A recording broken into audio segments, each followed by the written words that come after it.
ultra happy people. I am your host, ultra runner and coach, Tanya here, and your magnificent co-host, Andy. With Yay! the hat on.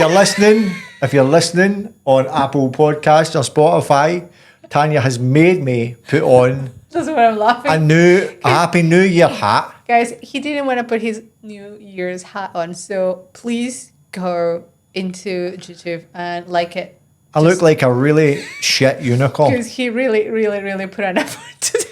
So please go and give him a clap. He deserves it. Thank you. You can take it. Oh, I'm taking it off now.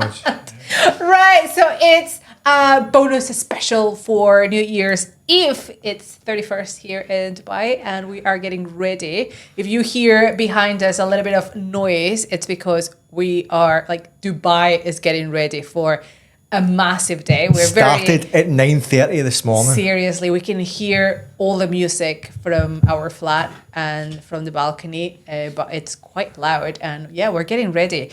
And this one is going to be a little bit all about New Year's, a little bit of goal setting, and just a discussion that sort of came out this morning during breakfast. And I thought, you know what? I think it would be a really interesting chat to share with everyone out there. And that's why we're going to make a little bit of a pause or a break from the Antarctic. You're fixing your hair. You can take your hat off as well if you want. I like my We're going to take a little bit of a break from our Antarctic chat and then just chat a little bit of New Year's. Because we've got bits of exciting news as well. Yes, there is a lot of exciting news and stuff. So let's... And if you're watching on YouTube, you may have noticed there's a wee bit of a difference on what's happening. We seem to be getting closer and closer and closer to you.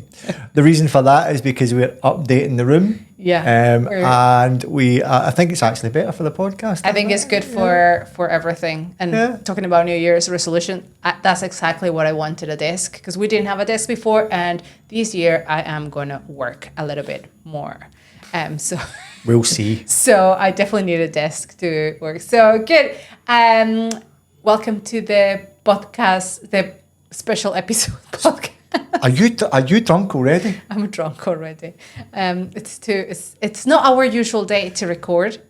We usually record on Wednesdays, but we're gonna have the day off tomorrow. So yeah, I feel like this is not my day for my brain to be working. Also, if you're watching, right, you might see a friend knocking about. We put a fly in here and we can't get it. So there's been a massive achievement achieved over the weekend that I want to get out of the way first. Andy ran his first trail training run over the weekend. I did. Yeah! And in typical Tanya form, it was meant to be, let's just run a soft trail. Something not too mental. And it ended up, it was going to be 10K, then it ended up 15K, and then when we clocked it, it was actually almost 18K. And apparently there was no hills or mountains in it, but we seemed to somehow climb over a mountain. It just appeared. Just appeared. But on the plus side, I absolutely loved it. Listen, that is what I usually do. Lie to people. Lie to people. Lie to people to get them to run. That should be the new name of the podcast. Lie to run. Lying to run. I like it. But seriously, it's a proven method already. A couple of times I've done that with people because I know the potential of the person, but the person may be a little bit scared of going a bit too far. So if you remember right, actually, I think over Christmas last year, I invited my friend Emma for a hike. And it ended up being a half marathon of a run. That's right. Over really hard, it was a difficult route. And that was her first half marathon, but I didn't say the distance. And she ended up rocking it. And she's like, it's my first half marathon. But I know they can do it. And I just like to, kind of put a makeup on that, the distance. Because I think it's more mentally than actually physically what is holding you. And I kind of proved it again this weekend. I was like, it's just going to be an easy trail. And obviously, I knew the route. Obviously, I knew the distance. Obviously, I knew the mountain that we were going to climb. And you know what? I took it very easy. The only thing I did do is take an extra couple of breaks. There was sometimes I was in the lead. Yeah, you were super fast. Yeah. So yeah, it's just better to. So the important thing is that what I wanted for you is to have a good experience first in the trail, like not be something traumatic. So like, because it could be pretty traumatic. Like if I put you out there in like 50 degrees and I knock yourself out and you know you're like super knackered, you're gonna be like, oh no, that was scary, I don't want to do that ever again. So I wanted you to have a good, and I made a super fun route. We went and visited some camel farms so we could stop and look at the camels, and then kind of wanted to show you that. Well, you didn't know, but I wanted to take you up that mountain because the views from there is absolutely stunning. It's one of the highest mountains in the peak. And in that certain area that we went to, and the views from up there is just stunning. I think that we talked about today, and this is, I guess, my topic of conversation for the podcast. Okay. Is that if you consider, I think I'm probably running, for those that have been listening for a while now, for just short of a year. Yep. And we started the podcast a year ago. By the way, I received a message. Oh, did you? So happy anniversary. Happy anniversary. So it would be a year then. A year, yeah. And in a year, I went from not running at all to saying I will never run. To saying that I will never run, and starting being that I got on the treadmill and doing what I could do, going from 5k to 10k to 15k. Then getting off the treadmill and going outside and running and doing 10Ks outside, which is a completely different thing. Doesn't matter what the story is. And I still, I guess, do like the treadmill. Yeah. But I think that the running, the natural progression, and obviously with you being who you are, was for me to go and do a trail run, which I said I would never do. Mm-hmm. And I went and done it, I enjoyed it. And I think for me, I mean, there's today as well, like I went to the gym and I said, no, I'm going to go out and knock out a wee 5k. Just because we were having extra we're having pizza tonight. Today. But it's because I felt that I wanted to, and I kind of, in my head, needed to. And there's a definite mentality shift there. Yeah. Now, everybody out there knows that I've got a half marathon lined up, which is in February, which will be different again. But I definitely in my head think of things differently. I think of things differently. Think of things differently from a running perspective, because if you consider actually a year's not a long time to go from, in my head, not being able to run because of my ankle to now talking about doing a half marathon. And actually, no, hold on. Okay. And actually, I mean, Cocodona's coming up. It looks like I could be pacing you for a bit there as well. I think little companion. I think in my head things have changed. I have a question for you. One, I love having you in the podcast. That was the reason why I wanted you into the podcast, just so people are not just listening to me and be like, oh, it's easy for you because that's what you do and you've been doing it for years and da-da-da. And that's sort of not, because certainly for me it hasn't been easy. I've been doing it for many years, yes, but it's definitely not easy.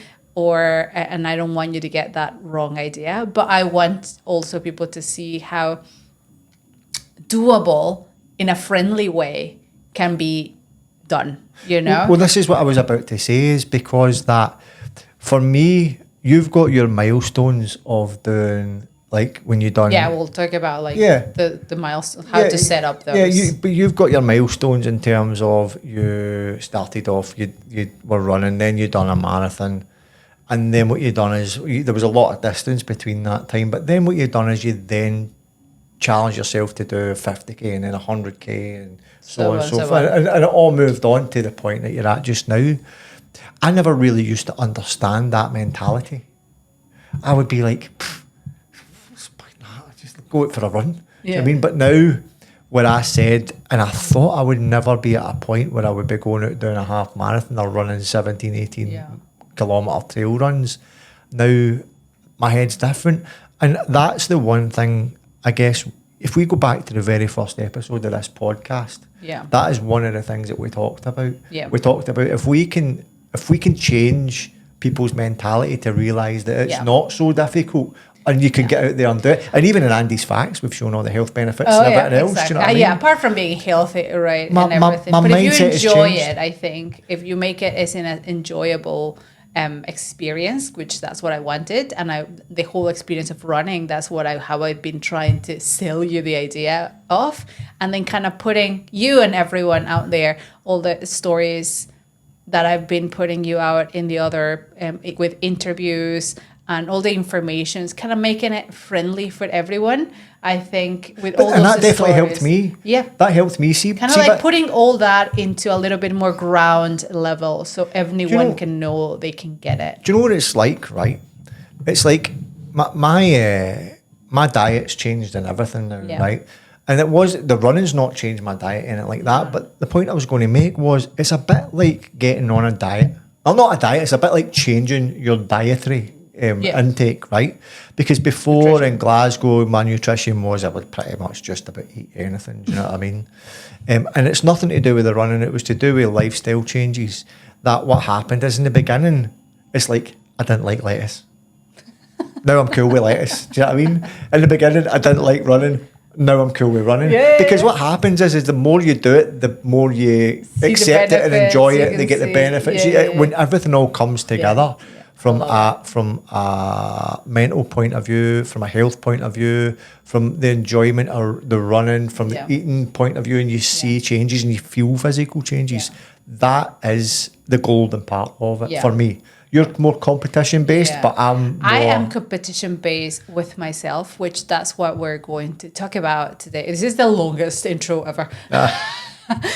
This is exactly what we're going to talk about. Why it's so important for me, New Year's, because for me today it is like a very important day in my life. I feel like all the feelings today. I'm like nervous and anxious and scared, but also excited, but also like sad, and it's a very important day for me. So I'm just gonna chat with you. I'll tell you why I said, and sort of it goes around.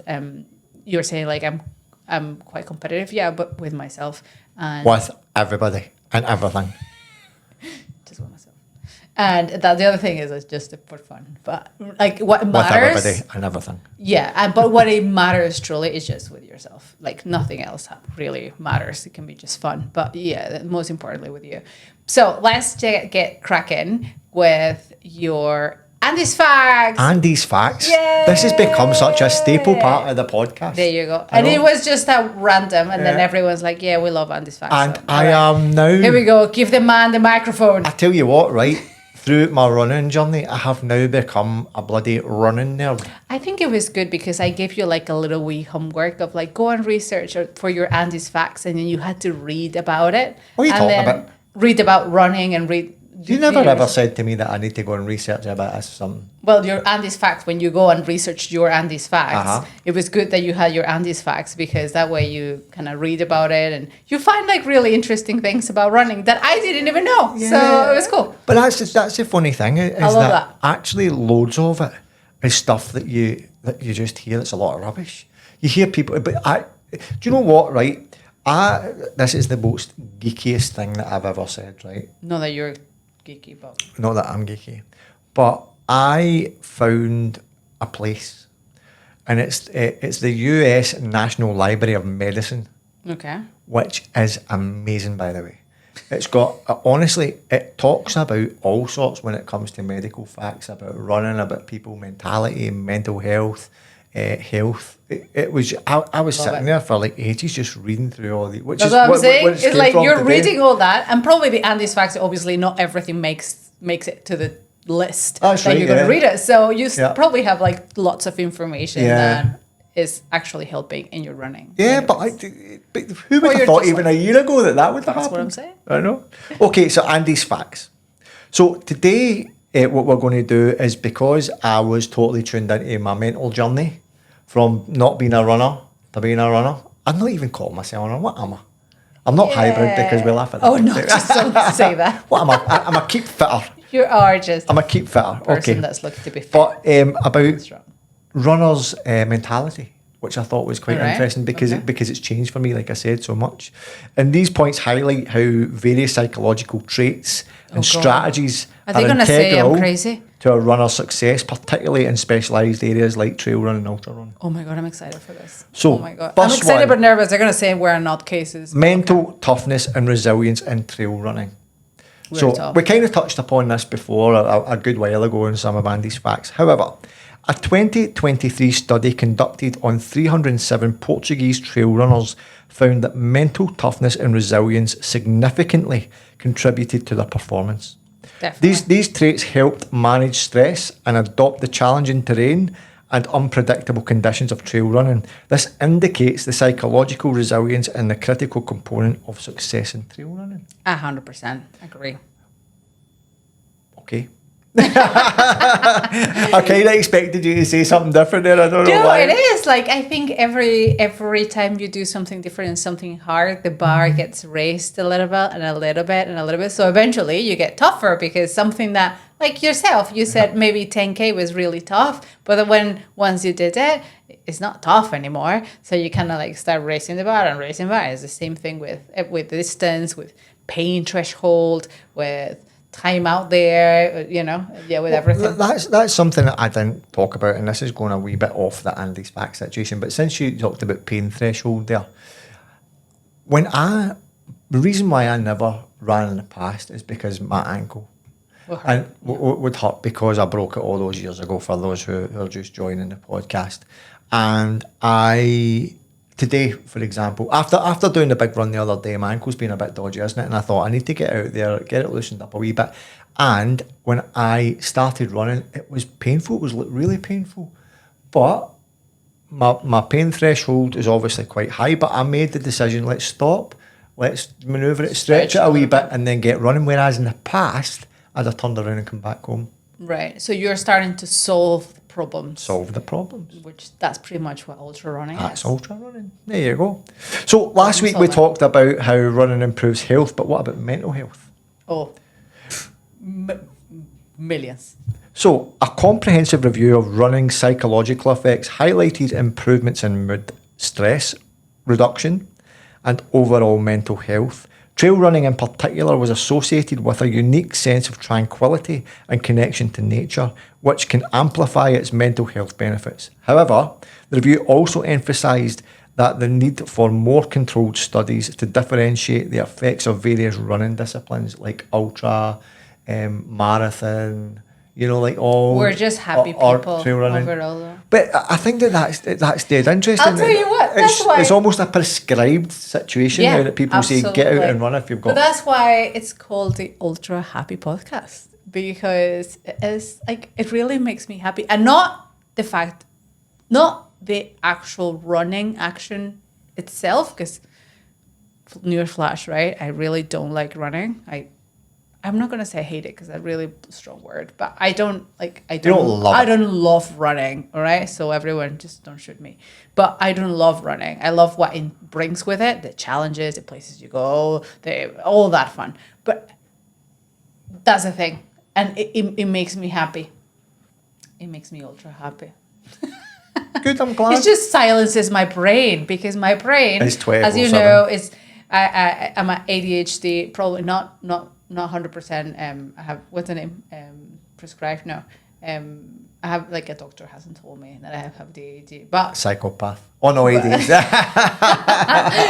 That's why I haven't killed anyone, people. Although she has talked about it. Yes, I wish sometimes I'm like, so that. In my head, there's always millions of voices around and going out of the trails. That sounds creepy as hell.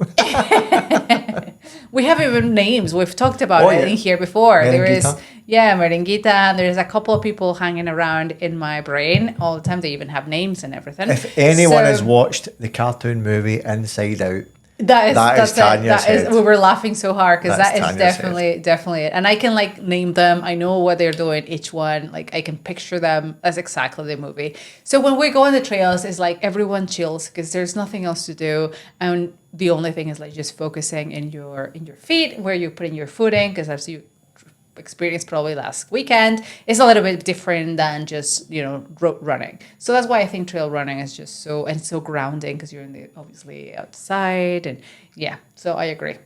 Okay. Brings Tranquility. tranquility. I love Yeah. that. Yeah. Okay, next one is personality traits of Oh, God. endurance runners. It's not as bad as it's not as bad as you think. Scared. What are you gonna say? It's not as bad as you think. We But are crazy. a study examining marathon runners found that they exhibit distinct personality traits compared to non-runners. Traits such as being more imaginative, reserved, and self-sufficient were prevalent. Oh, true. These characteristics allow runners to cope with psychological demands of long-distance events, and similar traits are often observed in trail runners and ultra runners. Agree. So it's almost like we were saying before. Just there, you find that place where you just, you know what I mean, you're in that tranquility, but also at the same time, what you're doing is you're problem solving, you're thinking about things as you go. Do you know what I mean? Yes.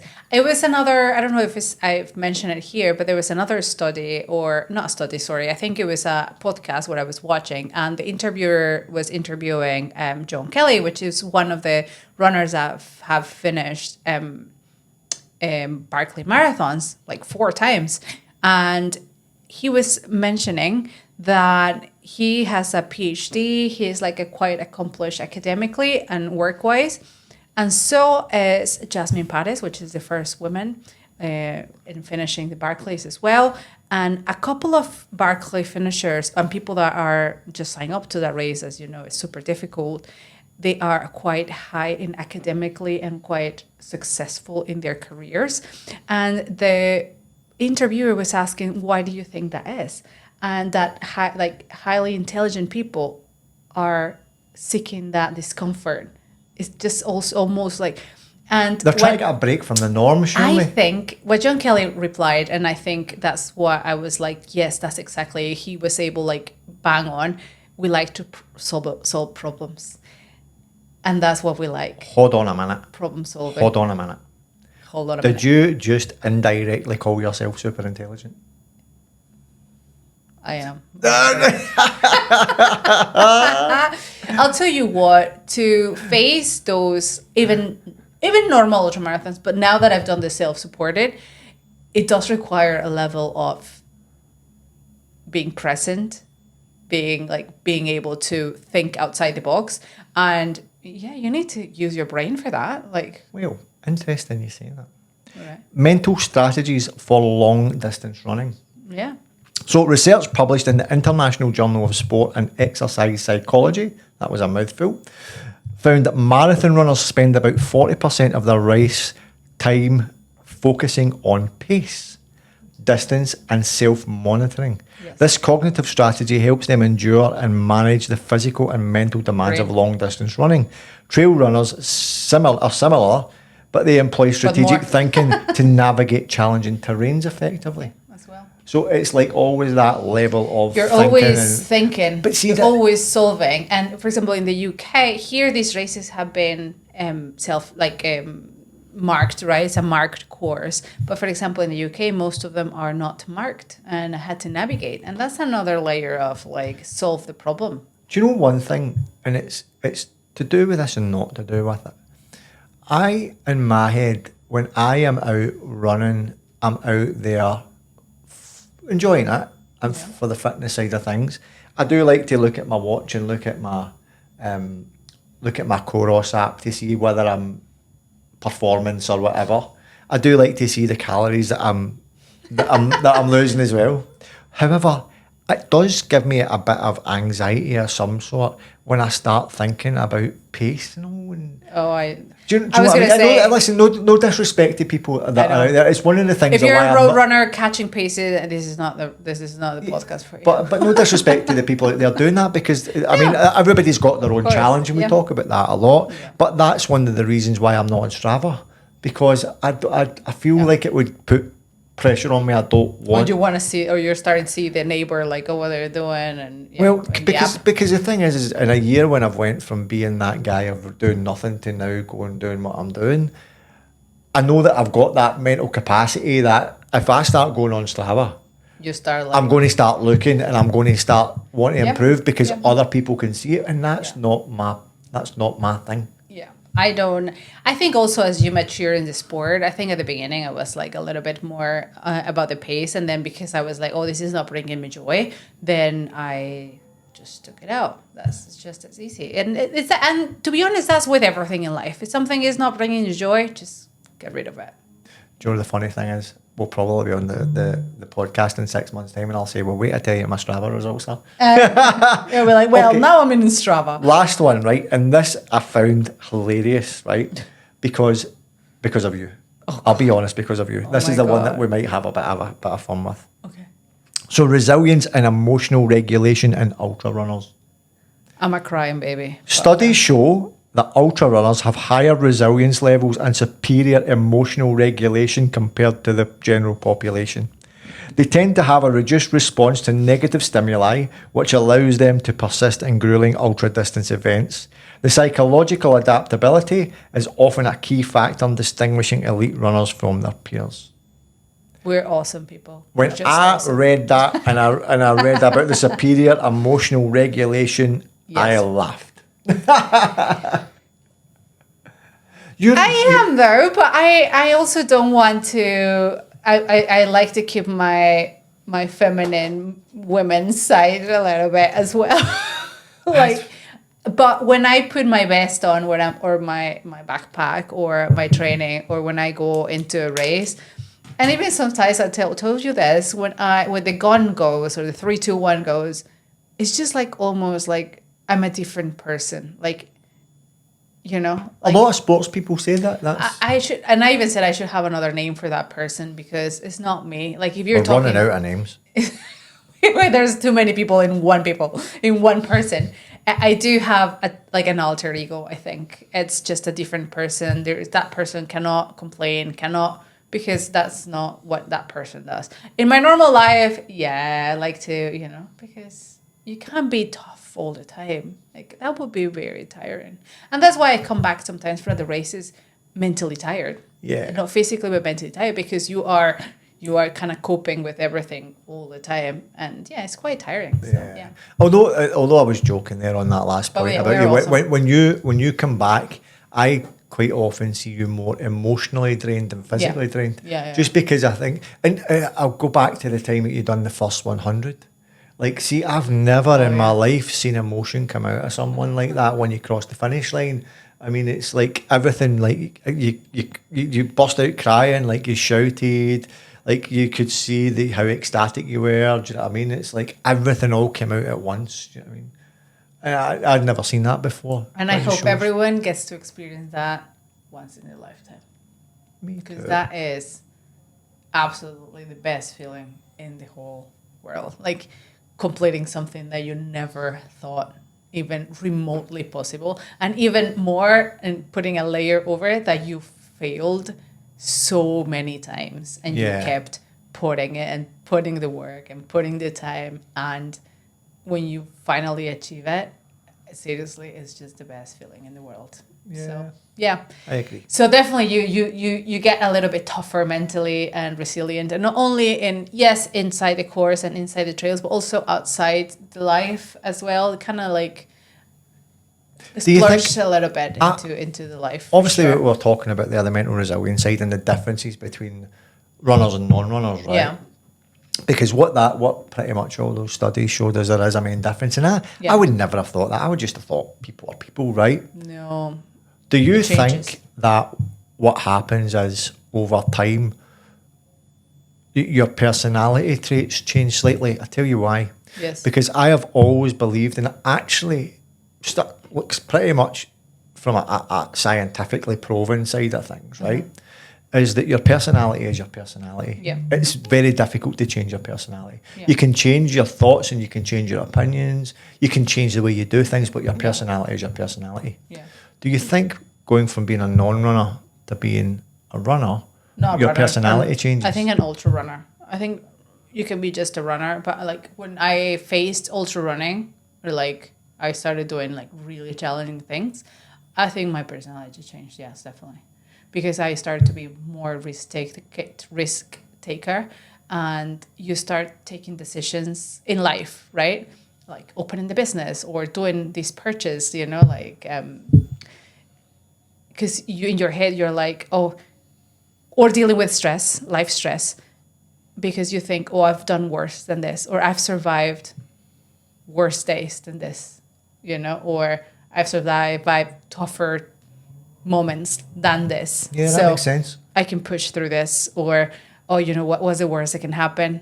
You know, when we're doing a business or opening, you know, you're a little bit more risk taker because you're like, you know, anything that happens, I can face it because I've done really hard things. So I'm, you know. Is it taking more risks or simply believing in yourself because you've done it, or is it a mix of both? Yeah, it's a mix of both, but also that one is very important. I believe in myself. I believe, again, not that I'm super smart, but I believe that I have the capacity, mental capacity to solve problems. I'm a problem solver. I like it. And I practice it, and I practice it a lot, and in tough environments, really tough environments.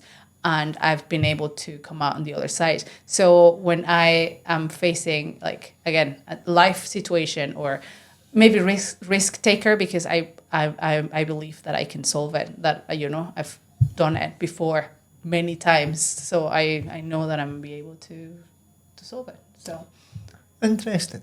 Yeah. I like these conversations. I hope you guys like them too. I know that was not in the menu today, but that's so interesting. But I think, there is like psychological sports psychologists. Oh, yeah, therapists. Yeah. Oh, that's amazing. That's something I would definitely like. Maybe we should invite someone, because that aspect of the brain, it's so interesting to talk and talking about that.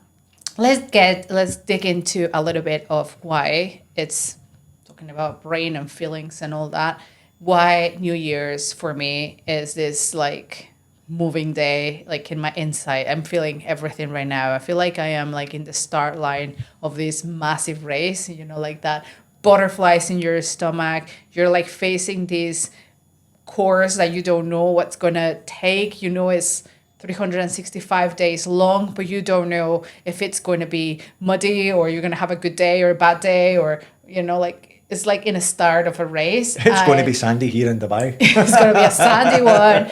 And I think that's why it's so important for me. And I think it's for me, it's a way to measure progress and to have progression. As you know, you have to be able to measure it. And for me, it has been handy, or, you know, to have these cycles of 12 months. So that way I can measure my progress myself. So that's why I'm saying it's me against me, because that way I have a time frame that I can cut and start and finish. And then I can look back and say, okay, am I progressing or not? Or where do I need to focus in? Or what do I need to change, or so on. So for me, it's a year. Everyone can do at different times, right? You don't need to wait for New Year's to change your life, or Monday, or, you know, everyone is different. For me, it's just handy that it's New Year. It's just kind of the game that I've started playing like 5 years ago, when I decided to, you know what, this is it, and I'm just going to start doing these things. Yeah, this is where we came into a bit of disagreement, isn't it? Because what you do is you treat a year as a start and finish line. Yeah. Whereas I just see time as being linear and being... For me, time's manufactured by men. Do you know what I mean? We employed the fact that there's 12 months in a year and you've got all these days. Yeah. So for me, it's just, it is what it is. However, I do understand what we're talking about. So say for it, we use Racing the Planet as the example. You are managing your year and Racing the Planet and saying, I achieved what I wanted to achieve in that year. In this year. So every year. So we'll understand it. And also helps me to plan ahead, right? Because if you leave it open without any timeline, for me, I would get lost in what should I do, like in timelines. I wouldn't know when to do what.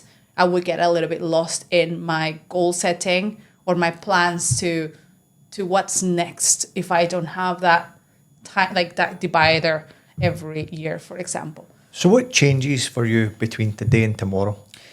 So I have this saying that every year I'm going to I try to do something, at least one thing that is a new skill or a new something that I've never done before, and another one that is something challenging or hard, like really hard, right? So I started this game again 5 years ago, and I just started with like one ultra. And that for me at that moment was super challenging. And the new skill was obviously clearly running, because I didn't run. So the new skill was running, and the challenging thing was to finish a 50K. So on. The next year, again, it helped me like to draw the line. Also to give yourself time to rest, because then when I do something big that year, it's not like, oh, that's it, I'm just not going to do anything. But it's like, oh, I can relax and let's start planning what's next. So you can have like, oh, I'm going to do that next year or next cycle. It's like a training cycle, right? And the next year I did 2 ultras, because I thought, and then one of them was self-navigating. I remember I've never self-navigated before. So I thought that's the new skill. And I learned a second that skill and survived 2 ultras, which it was mad. And then the third year, I was like, okay, let's do 3 ultras. And one of them was in the middle of winter. And it was also self-navigated, the goat, the Cheviot goat. And that was a different skill, surviving the frigid cold of the middle of winter in Scotland and navigate in those conditions, pitch black, almost the whole race. And that was a new skill. And because you're learning something, you are facing challenges, because you're put in front of different things that you have to solve. So even for the mental capacity, every time you're just raising the bar a tiny bit and a tiny bit and a tiny bit. And something that you thought it would be super difficult, now it's not that it's not difficult, but you've done it. You have that skill in your belt, and you have that in your mental toolkit as well. And then the next year, I did the 5 ultras in 6 months. It was also in the UK. And there was not a new skill, but I thought, oh, the recovery is going to be my skill, because I need to run those 5 ultras in 6 months, which that was a big jump from me from doing that, what I was doing, to that, right? And then, so the next year I said, let's put a bigger goal. And that's when I had the idea of doing, in all between, my always goal has been my 100 miler, which I failed each and every year until last year. That I was able to achieve it. So for me, it's important because, and then what is going to change tomorrow is that tomorrow starts a new cycle. So it's not that everything from this year it's erased. Yes, but no. Yeah, it's like a clean slate. Yeah. And now I have 365 days to learn something new and to challenge myself even bigger. And that's sort of what I'm aiming for. So it's just good to have a start and a stop. Again, just to have a measure, and you can plan, because now I'm like planning, this year is going to be the year of the skill. So newsflash, this year I'm going to focus in my new skill. Well, the super mega challenge obviously is going to be Cocodona 250, which we've been preparing a whole year. Finish Atacama, being the first Latin America athlete to finish the 5 deserts, and Cocodona 250. That itself, I think we tick that box of the challenge. Incredible. And the new skill, I think, because I do want to rest a little bit after that race. I'm going to learn how to cycle, because I think I would really enjoy to cycle here in the UAE, in Dubai, and there's a lot of cycles. So I think I haven't been able to put that as well in other years, because also if I have my goals per year, if I have one or these 2, I just focus that full year. That, again, it helps me to know that I have these 365 days to do that within that timeline without having to cramp 5 things in once.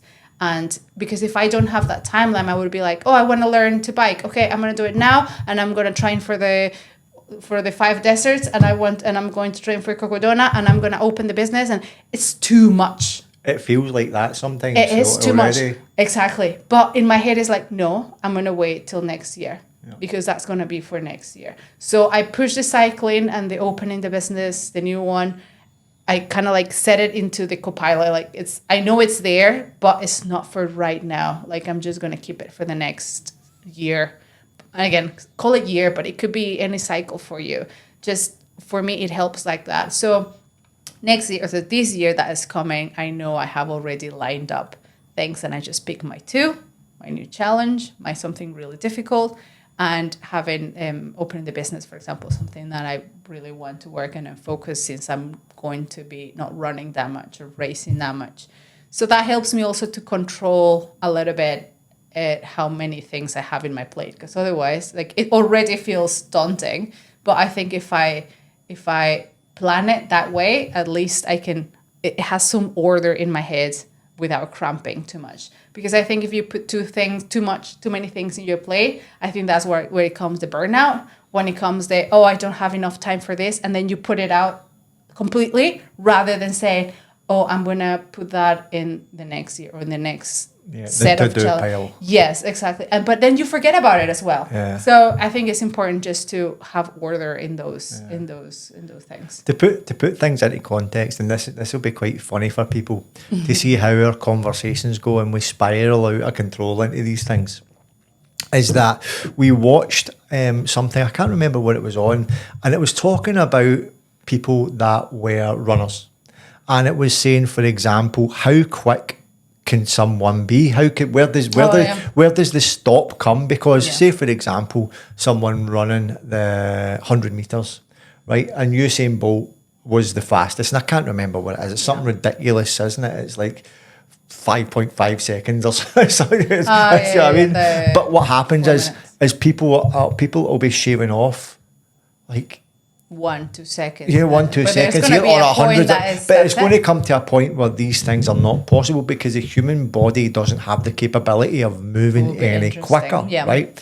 And when we were talking about that, it then led to the question of, how does that fit into your running journey, and how does that fit into what it is that you do? Because is there a point for you where it may stop? I mean, you're only going to go as fast as you can go, right? And or as further as I can. Yeah, by your admission, you're not a fast runner, but the further point is the thing, because you can go further. But here is the thing: I already have, again, because I'm going to start cycling. I already probably have my plans for 2026, right? I'm not going to sign up next year for an Ironman, and because that would be too much in my plate. I'm not putting it into dump. I'm going to think, okay, I'm going to learn how to cycle perhaps this year. And maybe next year I'll do, not an Ironman, because I know I'll survive it. I'll do an ultraman, right? Which has been in my head running around the idea. She just wants a tattoo.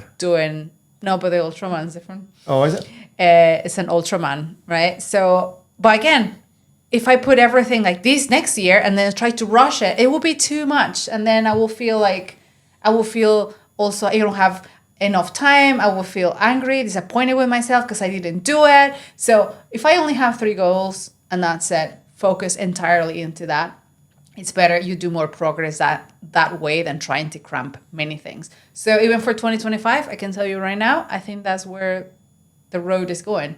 Maybe I'm not going to be running, but I will still want to do endurance sports. Maybe branch into different ones, again, try a new skill and then something really difficult. I think that will be the Ultraman, It's interesting, the disappointment thing that you talk about, because I actually, it's something I used to teach in my old job and that I wrote in my book.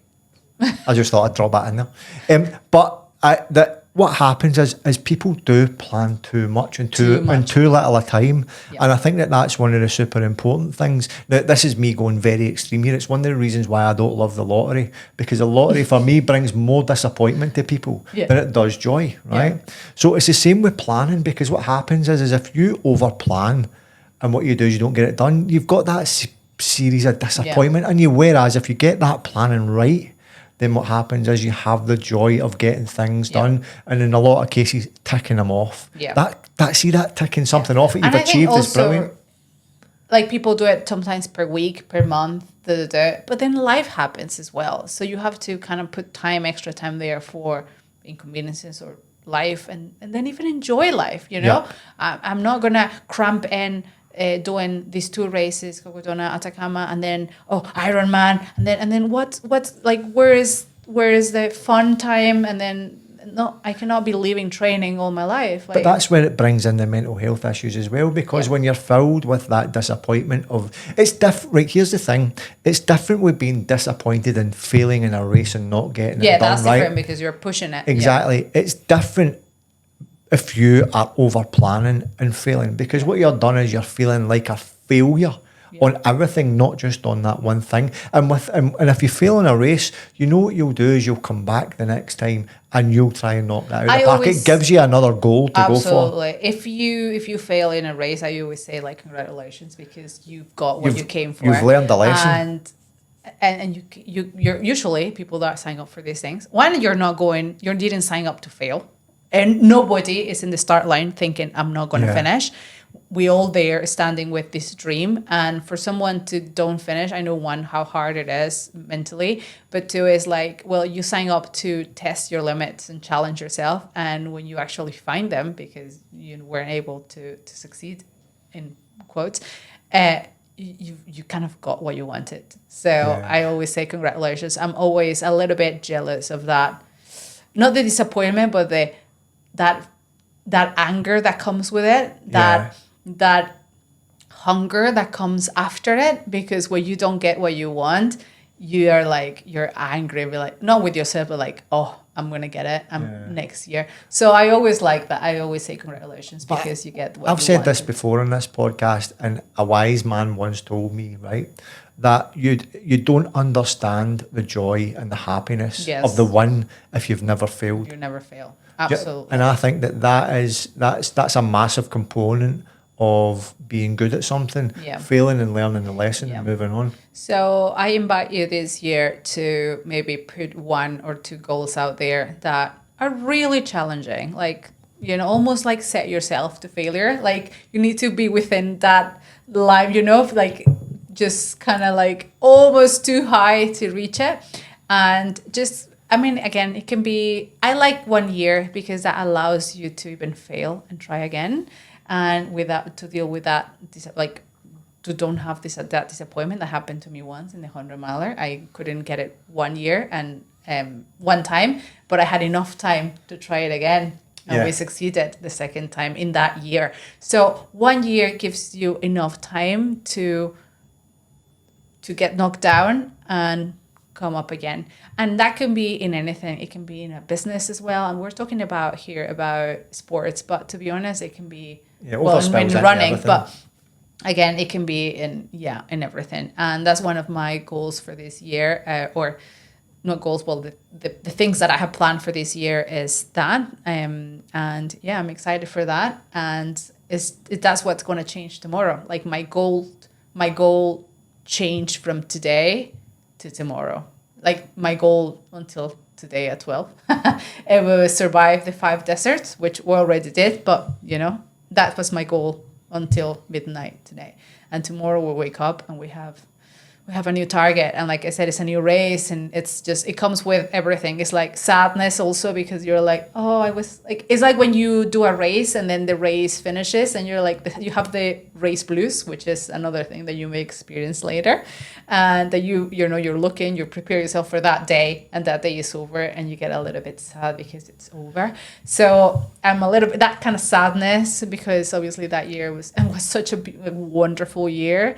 And it was such a great objective, and it was a great planning, and everything was just bang on. So a little bit sad to kind of like let it go, and then just kind of look now to a different direction. It was a hell of a year, 2024. Also, we moved.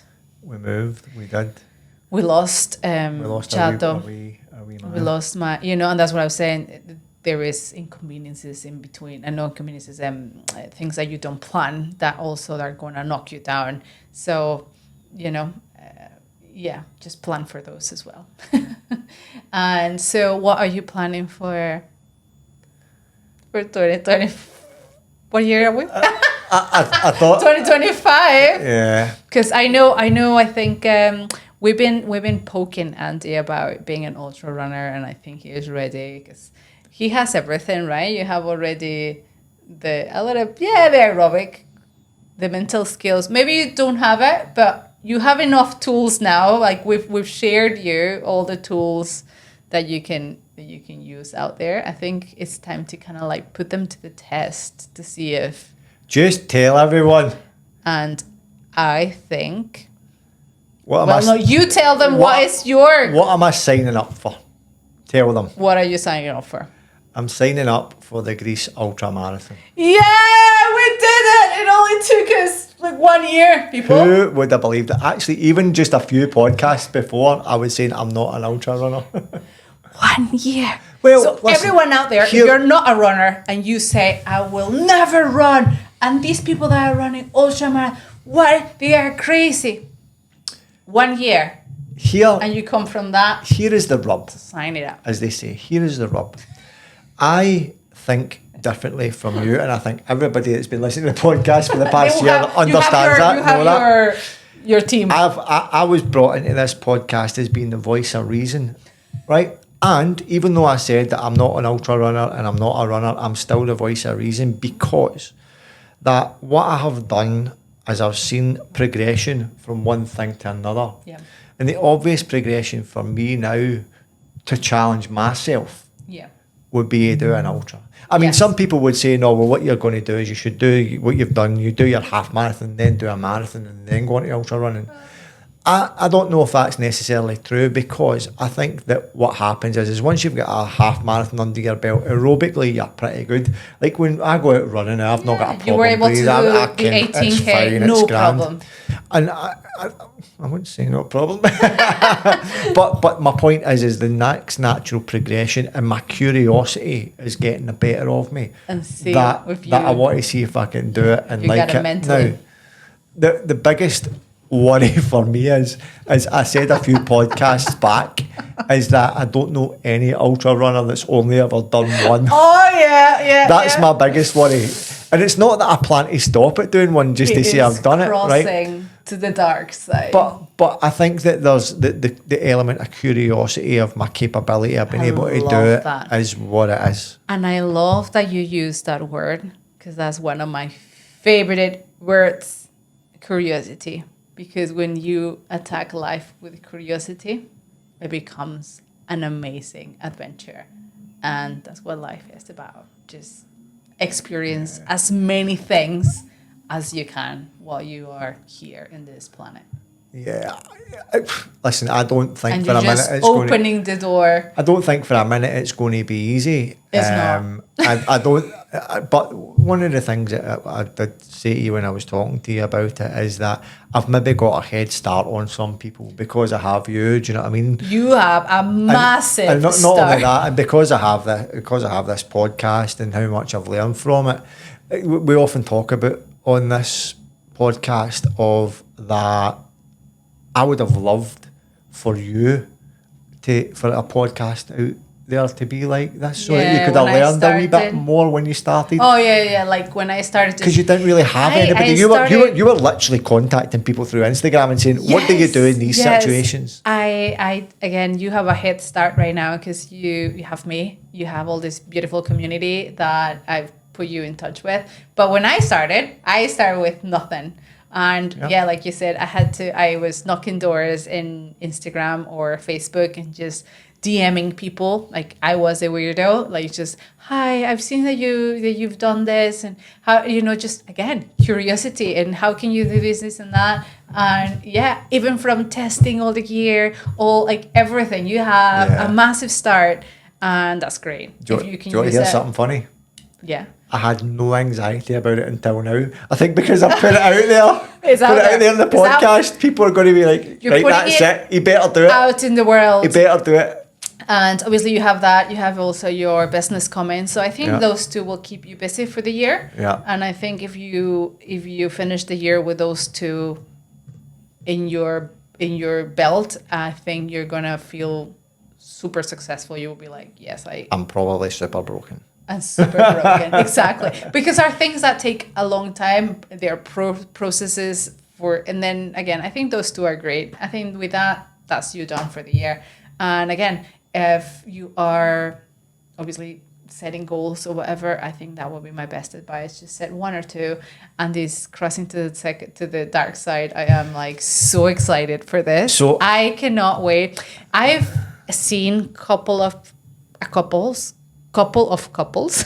Makes sense, yeah, kinda. Doing the races together, and it was funny because the one was a elderly couple. Well, they were a little bit older, and I asked, "Oh, what's your objective?" Something we were chatting, and the woman just turned and said, "Oh, our objective is just to don't get divorced by the end of the trip." And I was like, "Yeah, that sounds like," and I was a little jealous because I was like, "That would be a whole experience it would be a different experience to do it with your partner." Yeah. I think it would be fun but hard at the same time because we will be entering like a team. I'm not gonna let you go, so I'm gonna probably take it easy. Obviously, well, it's not like I take it too hard anyways, but I will definitely not leave you out there. We'll do it as a team. The one thing that I'm excited about, very excited about, alone. Very, very excited about, is for those that have been following the podcast for a while, I think I will finally be able to answer if anybody can do it.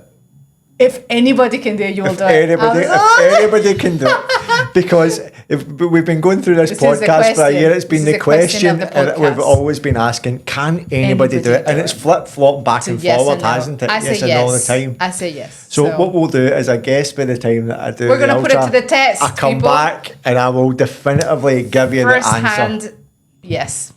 Anybody can do it. I tell you what, if I can do it, with my dodgy ankle and my dodgy knee and everything. Listen, we've shared with you all experiences and stories with people with many difficulties, disabilities, mental disabilities, mental issues, physical and mental, and they push through. So I am 100% sure you will be. But it will be interesting also to see, I was saying, how would you deal with it? Everyone deals with it differently, and there are things that you never know until you are put in that difficult situation that we don't put ourselves too often because, life now, it's very simple.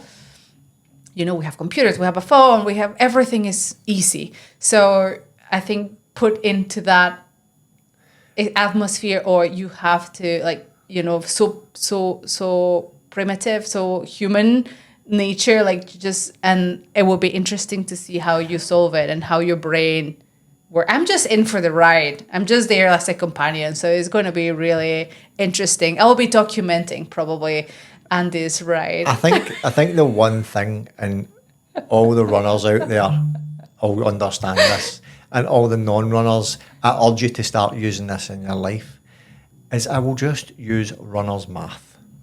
Yes, break it in chunks. Runner's math.